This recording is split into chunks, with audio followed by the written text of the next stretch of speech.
خیر ایک طرف اس نے کھانے پینے کی چیزیں رکھ دی, ایک طرف انگارے رکھ دیے. وہ بھی حضرت آسیہ کہتی ہیں کہ تجھے سمجھ آئے بچے بچے ہوتے ہیں. حضرت موسیٰ بچے تو تھے پر تھے تو اللہ کے نبی نا, اللہ کے نبی تھے. جب اس نے کہا نا یہ بچے ہیں تو حضرت موسیٰ علیہ السلام بجائے انگاروں کی طرف جانے کے, نبی تھے, وہ سیدھے کھانے پینے والی چیزوں کی طرف بڑھنے لگے. فرعون کہنے لگا اب بتا. اللہ تعالیٰ نے حضرت جبریل کو بھیجا, انہوں نے کہا ادھر نہیں جانا آپ ادھر جائیے.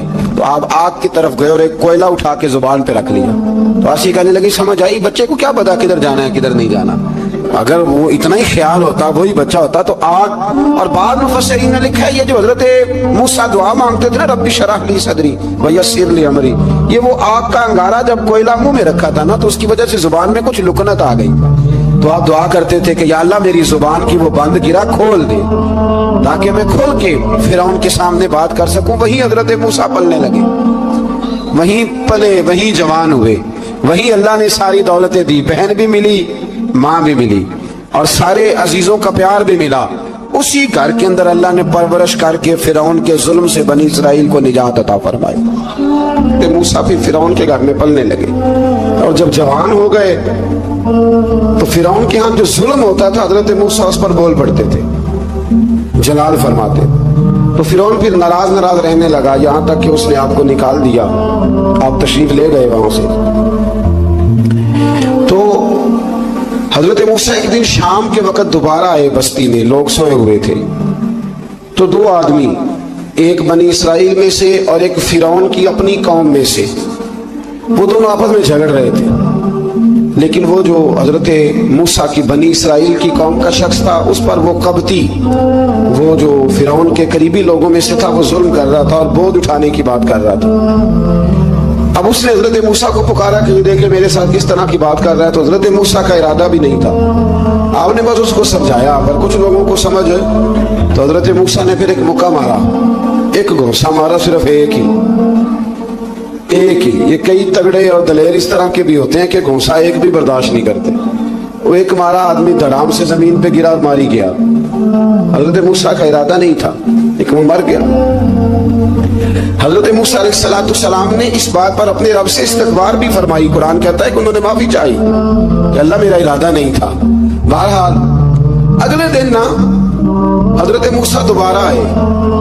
وہ سنا کرتے تھے نا ہم کہ بے وقوف دوست سے عقل مند دشمن بہتر ہوتا ہے. وہ کم از کم دشمنی تو عقل مندی سے کرتا ہے نا, لیکن جو بے وقوف دوست ہو بے وقوفی. حضرت موسیٰ دوبارہ آئے تو وہ بنی اسرائیلی اگلے دن کسی اور سے جھگڑا کر رہا تھا. پھر اس نے مدد کے لیے پکارا تو حضرت موسیٰ کہنے لگے مجھے لگتا یہ ہے کہ تیری عادت ہے, تو خود بڑا جھگڑالو ہے, تو نے روز نیا جھگڑا شروع کیا ہوتا ہے. حضرت موسیٰ جب اس کی طرف بڑھے نہ ڈانٹنے کے لیے تو اس نے شور کرنا شروع کر دیا. کہنے لگتا ہے جس طرح آپ نے اسے کل قتل کیا تھا مجھے بھی قتل ہی کریں گے. یہ انسانوں کا مزاج ہے کہ آپ جب تک کسی کے طبیعت کے مطابق چلیں گے وہ راضی رہتا ہے, اور ذرا آپ اس کی طبیعت سے ہٹتے ہیں تو وہ شور کرتا ہے. اس نے کہا جی آپ مجھے بھی لگتا ہے ماریں گے. حضرت موسیٰ کلیم اللہ علی نبینا علیہ السلام کے بارے میں جب اس نے شور کیا تو بات پھر فرعون کے دربار تک گئی. وہ تو پہلے ہی بہانہ تلاش کر رہا. اس نے کہا ڈھونڈو پکڑو اور معاذ اللہ شہید کریں گے. کسی نے آ کے خبر دی کہ آپ جہاں سے ہجرت کر دیں, اس لیے کہ آپ کے لیے یہاں حالات درست. اور بھائی یہ چھوڑ دیا کریں بات کہ فلاں آدمی کے حق میں فلاں جگہ حالات کیسے خراب ہوئے, تو نبی کریم علیہ السلام مکہ چھوڑ کے کیوں آئے, حضرت موسیٰ علیہ السلام نے ہجرت کیوں فرمائی. یہ ایک ایسی عجیب بحث ہے جس کو لوگ بلا وجہ چھوڑ دیتے, بلا وجہ چھیڑ دیتے ہیں. اس پر بالخصوص ایک خاتون نے ایک دفعہ مجھے پیغام دیا تو میں بڑی اس کی بات سن کے مجھے عجیب لگا. وہ کہنے لگی کہ دوسری جگہ میری شادی ہوئی ہے, مجھے طلاق ہو گئی تھی, تو مجھے ایک تانا روز سننے کو ملتا ہے تو اتنی اچھی ہوتی تو وہاں نہ رہ لیتی. یہ بتانے والی بات ہے. کوئی ضروری ہے کہ بیوی غلط ہوتی ہے تو طلاق ہوتی ہے. اللہ کے محبوب علیہ السلام کی 2 صاحبزادیوں کو ابو لہب کے 2 بیٹوں نے طلاق بھیج دی تھی. کس کی غلطی تھی؟ تو آپ کیا کہہ سکتے ہیں یہاں کیوں طلاق؟ تو اتنی جلدی بات تھوڑی کر دیں گے آپ, تھوڑی احتیاط فرمائیں بولنے میں. تو حضرت موسیٰ علیہ السلام وہاں سے نکلے اور آپ مدین کی طرف چلے گئے. مدین وہ علاقہ تھا جہاں فرعون کی حکومت کوئی نہیں تھی. حضرت موسیٰ جیسے ہی وہاں پہنچے تو ان کے اندر ایک جذبہ تھا, وہ ظلم ہوتا نہیں دیکھ سکتے. جب وہاں پہنچے تو انہوں نے دیکھا لوگ اپنے اپنے جانوروں کو گھاٹ پہ پانی پلا رہے ہیں. اور دو خواتین ہیں وہ بالکل پیچھے کھڑی ہیں. تو حضرت موسیٰ کلیم آگے بڑھ کے کہنے لگے تم کیوں نہیں پانی پلاتی؟ تو وہ کہنے لگی ہمارا بھائی کوئی نہیں، باپ ہمارا بوڑھا ہے. اللہ اکبر. مجبوری یہ ہے، ہم ہیں بھی پردہ دار گھرانے کی، مجبوری ہماری یہ ہے کہ جب تک یہ سارے لوگ پانی پلا نہیں لیں گے اتنی دیر تک ہماری باری نہیں آئے گی. تو حضرت موسیٰ کلیم اللہ علیہ السلام فرمانے لگے اچھا یہ بات ہے تو جانور مجھے دو. وہ ہو یہ رہا تھا کہ چونکہ مرد پانی پلا رہے تھے اور جتنے بھی مرد آتے جاتے تھے وہ گھستے جاتے تھے اور عورتیں بیچاری کھڑی تھی. حضرت موسیٰ جھٹ سے آگے بڑھے، پیچھے ہٹو. ان دو خواتین پاک باز عورتوں کے جانوروں کو پانی پلایا اور پھر آپ دوبارہ وہیں بیٹھ گئے. وہ بیویاں جلدی جلدی گھر گئیں، جا کے اپنے والد سے کہنے لگی ابا جی کمال ہو گیا، اس بستی میں ایک ایسا آدمی ملا ہے جو عورتوں کی طرف دیکھتا ہے تو نیکی کرنے کے لیے آگے بڑھتا ہے، جو مجبور بے کس کے لیے اچھے جذبات رکھتا ہے. فرمایا جلدی لاؤ. کچھ مفسرین اور طرف بھی گئے ہیں لیکن جمہور نے لکھا ہے کہ وہ حضرت شعیب علیہ السلام تھے. حضرت شعیب نے گھر بلایا، اپنی ایک بیٹی کو بھیجا، فرمایا بیٹے بلا کے لاؤ. وہ جب گھر آئے تو آپ فرمانے لگے آپ میرے ساتھ اجرت طے کر لیں، 8 سال یا 10 سال آپ میری بکریوں کو چرائیں، میرے گھر میں رہیں. اور پھر فوراً ہی فرمانے لگے اگر آپ ہمارے گھر میں رہیں گے دیکھ بھال کریں گے تو میں اپنی ایک بیٹی کا نکاح بھی آپ کے ساتھ کر دوں گا. تو 8 سے 10 سال حضرت موسیٰ نے وہاں قیام فرمایا. اور پھر جب آپ کا نکاح ہو گیا تو آپ اپنی بیوی کو لے کے مصر کی جانب جا رہے تھے. تو رستے میں نا ٹھنڈ زیادہ ہو گئی تو اپنی زوجہ سے کہنے لگے وہاں آگ جل رہی ہے، میں تیرے لیے آگ لے کے آتا ہوں تاکہ تو تاپ سکے، گرمی حاصل کر سکے. وہاں گئے تو درخت سے آواز آئی موسیٰ میں تیرا رب ہوں. درخت سے آواز آئی موسیٰ میں تیرا رب ہوں. اور حضرت موسیٰ کلیم اللہ کو وہاں وہی آنی شروع، وہیں اللہ تعالیٰ نے انہیں وہ عصا عطا فرمایا جو پھر بعد میں اژدہا بنتا تھا. رب کریم نے وہیں حضرت موسیٰ کلیم کو وہیں ید بیضا عطا فرمایا.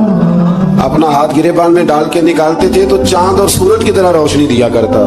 ید بیضا لیے بیٹھے ہیں اپنی. میں کبھی کبھی کہا کرتا ہوں کہ مولا کے دینے کے انداز بڑے انوکھے ہیں. بھائی یوسف کو کنویں میں پھینکتے ہیں تو اللہ مصر کا حکمران بنا دیتا. تو پھر حضرت موسیٰ وہاں سے واپس آئے اور آ کر کے آپ نے دوبارہ وہ سارا نظام زندگی شروع فرمایا.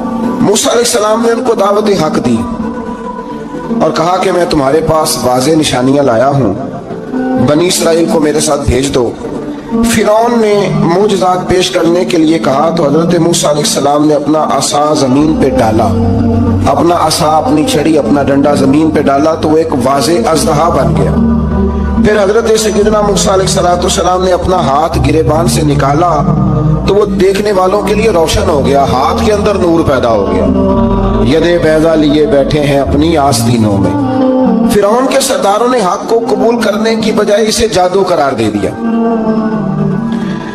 اور کہا کہ یہ تمہیں اپنے ملک سے نکالنا چاہتا ہے.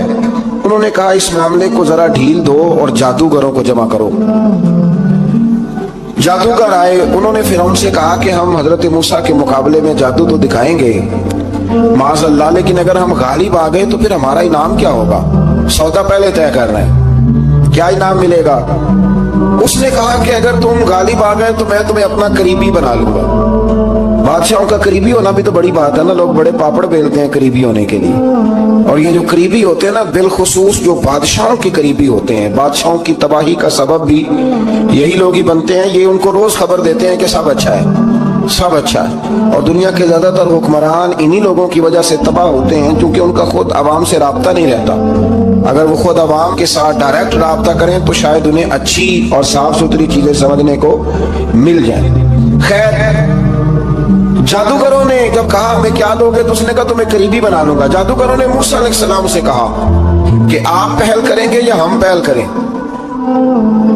تو موسیٰ علیہ السلام نے کہا تم پہل کرو. جب جادوگروں نے اپنی رسیاں زمین پہ ڈالی تو لوگوں کی نگاہوں کو سحر زدہ کر دیا، جادو کر دیا اور انہیں ڈروا دیا. انہوں نے کہا یہ تو بڑا جادو لے آئے. اللہ تعالیٰ نے حضرت موسیٰ علیہ السلام کو حکم دیا کہ آپ بھی اپنا عصا زمین پہ ڈالیں. ان کی رسیاں سانپ بن گئی تھی نا، دراصل وہ سانپ بنی نہیں تھی، لوگوں کی آنکھوں پر جادو ہو گیا تھا، انہیں سانپ نظر آ رہا تھا. فرمایا آپ بھی اپنا عصا زمین پہ ڈالیں. وہ عصا سانپ بنا اور جادوگروں کی ساری چیزوں کو نگل ہی گیا. ان کی بہت ساری رسیاں سانپ بنی تھی، ان کا ایک ہی عصا سانپ بنا اور سب کو نگل گیا.